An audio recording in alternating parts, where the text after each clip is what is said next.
നമസ്കാരം. ഇപ്പോൾ നിങ്ങൾ ജീവിതത്തിൽ എന്ത് തടസ്സമാണ് നേരിടുന്നതെന്ന് ടാരോട്ടിനോട് ചോദിച്ചപ്പോൾ ആദ്യത്തെ കാർഡ് 10 ഓഫ് സോർഡ് എന്ന കാർഡാണ് വന്നത്. ഇത് നിങ്ങളുടെ ജീവിതത്തിലെ വേദനാജനകമായ ചില അവസ്ഥകളെയാണ് സൂചിപ്പിക്കുന്നത്. ജീവിതത്തിൽ നേരിടേണ്ടി വന്ന വഞ്ചന, സ്നേഹിച്ചവരിൽ നിന്നുള്ള അവഗണന, ജീവിതത്തിൻ്റെ അടിത്തറ ഇളക്കുന്ന ചില സംഭവങ്ങൾ നിങ്ങളുടെ ജീവിതത്തിൽ അടുത്ത കാലത്ത് ഉണ്ടായി എന്ന് കാണാം. അത് റിലേഷനിലോ അല്ലെങ്കിൽ സാമ്പത്തിക കാര്യത്തിലോ ആകാൻ സാധ്യത കൂടുതലാണ്.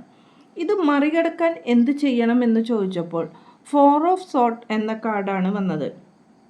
നമ്മുടെ എനർജിയെ തിരിച്ചു പിടിക്കാൻ ഒരു പിൻവാങ്ങൽ ആവശ്യമാണെന്നാണ് പറയുന്നത്. അതിന് ധ്യാനം, വിശ്രമം, മനസ്സിനെ സാഹചര്യവുമായി പാകപ്പെടുത്തുവാനുള്ള സമയം മനസ്സിനെ കൊടുക്കുവാനും അതിൽ നിന്ന് ഒരു തിരിച്ചുവാങ്ങൽ നിങ്ങൾക്ക് ആവശ്യമാണ് എന്നാണ് പറയുന്നത്. അത് ശക്തമായ ഒരു തിരിച്ചുവരൽ ആയിരിക്കും. ഇനി എന്ത് എനർജിയാണ് യൂണിവേഴ്സ് അതിൽ നിന്ന് നിങ്ങൾക്ക് തരുവാൻ പോകുന്നത് എന്ന് ചോദിച്ചപ്പോൾ നിങ്ങൾ ജീവിതത്തിൻ്റെ ലക്ഷ്യത്തിലേക്ക് എത്തുവാൻ പോകുന്നു എന്നും സ്ഥിരതയുള്ള ഒരു സാമ്പത്തിക കാര്യങ്ങൾ നിങ്ങളുടെ ജീവിതത്തിൽ വരാൻ പോകുന്നു എന്നും റിലേഷനിൽ ഒരു പുതിയ റിലേഷനോ അല്ലെങ്കിൽ പുതിയ കൂടിച്ചേരലുകളോ നിങ്ങളുടെ ജീവിതത്തിൽ ഉണ്ടാകുന്നതായും കാണാം. ഉത്സാഹത്തോടു കൂടിയുള്ള പ്രവർത്തികൾ നിങ്ങളുടെ ജീവിതത്തിലെ നേട്ടങ്ങളിലേക്ക് പോകുവാൻ സാധിക്കും എന്നാണ് ഇവിടെ പറയുവാൻ പറ്റുക. നന്ദി, നമസ്കാരം.